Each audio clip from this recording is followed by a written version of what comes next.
پنجشیر کې د جګړې راپورونه پنجشیر ته د ملا برادر او ملا یعقوب تلو خبر ورکړ شوی.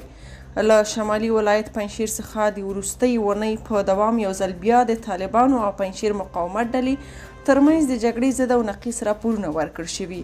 د پنجشیر مقاومت ډلې او ځینې خبري سرچینو یې ویلي چې په پرونۍ جګړو کې شاوخوا 10 طالبان وژل شوي او یوازې دومره جسدونه سویلي ولایتونو ته لیږدول شوي دي. ځینو سرچینو په دې برخه کې د استول شوو جسدونو ځای کندهار او ځینو هلمند ولایت ښودلی.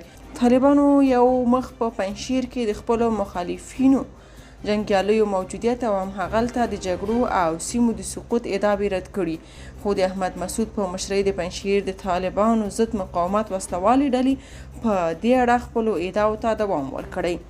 دې ډلې دا هم ویلي چې د احمد شاه مسعود یو پخوانی قمندان چې طالبانو سره ملګری شوی او د پنجشیر د امنیه قمندانۍ د استخباراتو مسؤل ټاکل شوی و، له دې ډلې جلا او طالب ضد مقاومت ډلې ته ورغلی.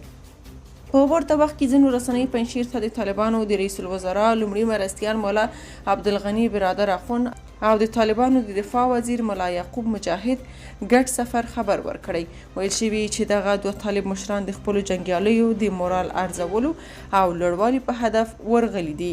د طالبانو ویاندویانو دا خبر نه تاییدوي او نه یې رد کړی دی.